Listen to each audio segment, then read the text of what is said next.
can I ask you how he's settling in? Yeah, he's settled in well.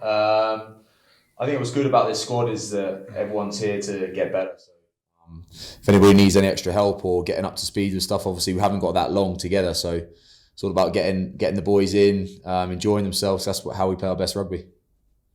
Yeah, I was going to say we were just speaking to Warren actually just a moment ago. And he was talking about how quick a turnaround it's been, and do you have much time to even work on things between games at the moment? Yeah, we do. To be fair, obviously we've got two teams going into a week really. So obviously some people are backing up performances from Saturday this Wednesday, but there's another team in the background sort of looking forward to the next game and the next Saturday. So it's been good. It's been testing, which has been great. But yeah, it's the quality of players we got here is brilliant. So tell us to do one or two things different in a game, we'll do it and bring it into the next week.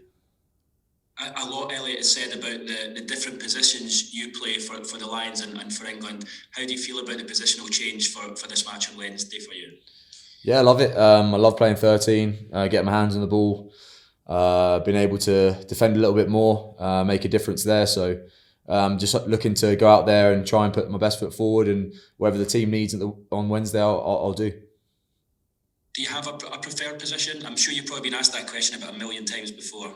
Yeah, I reckon I've been asked it probably 1,000 times at least. But yeah, anywhere really. For me, I want to be in the game as much as possible. So for me, 13 is where you get that. But anywhere, I'm here to play and be part of this team wherever I can. So I'll do whatever Warren needs me to do.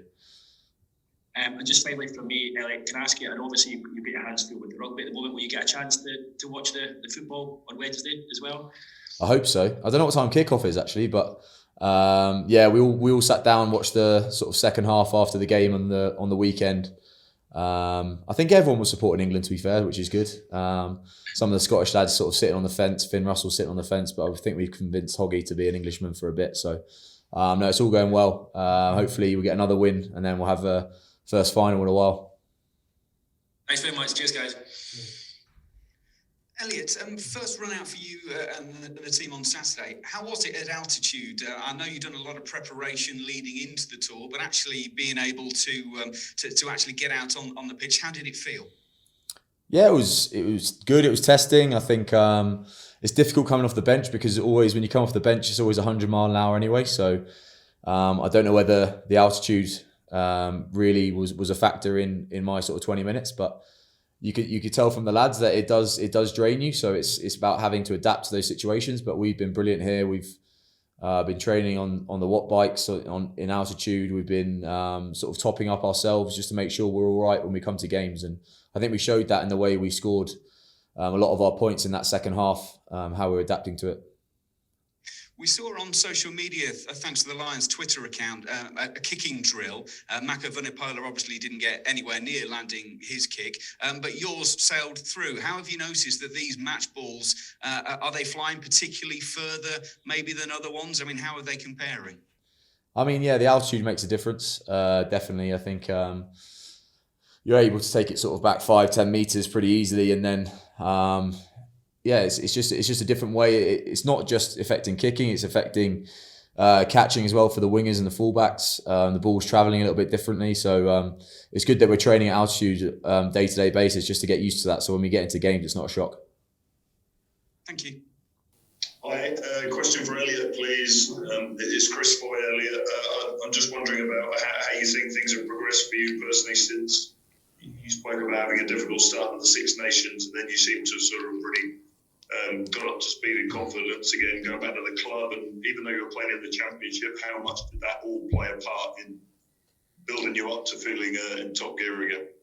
Yeah, I think it all sort of coincides to your form. I think obviously I didn't perform as well as I wanted to at the start of Six Nations. Towards the end, I thought I was back to where I wanted to be. Obviously, we didn't get the results, but I think as a team and personally, I think my form was getting there. But yeah, going back to club was brilliant. I think the buy-in from all of the squad, all of the Saracens team really to get us back to where we wanted to be in the Prem was brilliant. And I think nothing really changed from if we were in the Premiership to the Championship. We trained exactly the same, put ourselves under pressure, and the squad we had really allowed me to sort of progress when I went back to club rather than sort of plateau, which you could have done. So no, I was really, really happy with the end of the season.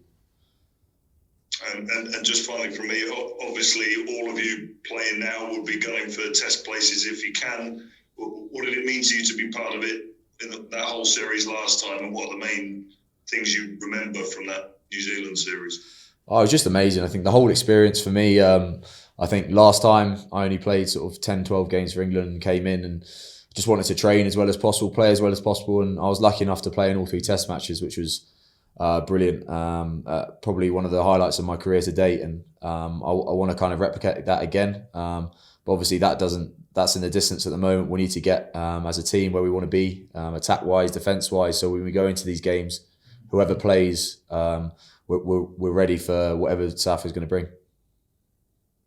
Thank you. Hi Elliot, Katie here. Hope you're well. Congratulations. Thanks. Can I just ask a little bit then? Was there much of a chance for the squad to celebrate after the win on Saturday? And were there a few beers that they even allowed in South Africa at the moment under the rules? And more generally, then the entertainments committee, how are they doing and how are they keeping you occupied? Yeah, well, I'm part of the entertainments committee, so we're going really, really well. All the lads are loving us. No, to be fair, yeah, it's difficult. Obviously, with games on Wednesday, obviously we had new caps and we want to celebrate together. But I think we're gonna have to wait for a little bit further on to fully celebrate. But it's good to. I think that the lads that got new caps, I think the whole day for them was brilliant. We tried to make it a big one for them, and I think they, by the end of the day, were mentally and physically drained, but I think loved it, and I think it's brilliant to try and get those boys in and get them. Same with Adam here, to get his cap really early on the tour, so we can settle in, and then we can really build from there.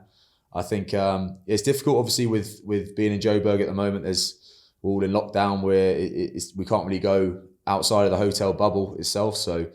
The football's really helped in that regard to try and get people sort of mingling off the pitch. But to be fair, it's been good. It's been pretty full on since we've been here. We've had a lot of training days.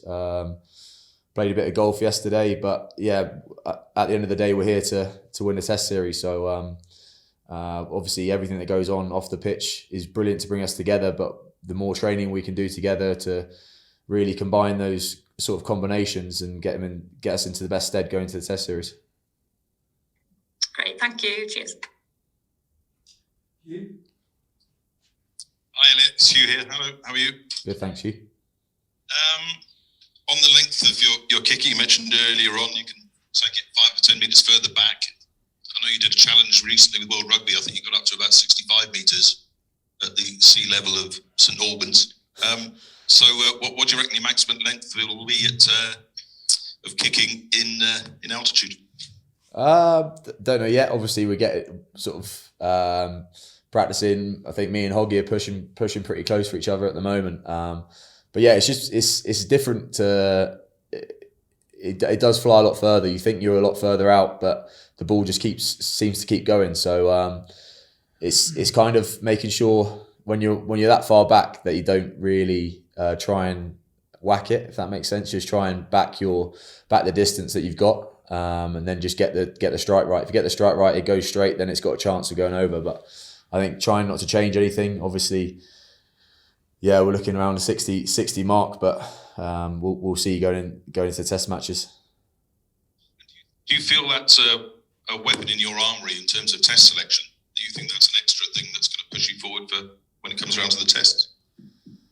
Maybe it is, maybe it isn't. But I think what I'm thinking about at the moment is my performances in games. I think obviously in training, I just want to put my best foot forward and see where that takes me really. And whatever happens after that happens. But I'll just try and do as much as I can in and around training and games when I get the opportunity to try and put my foot forward that way.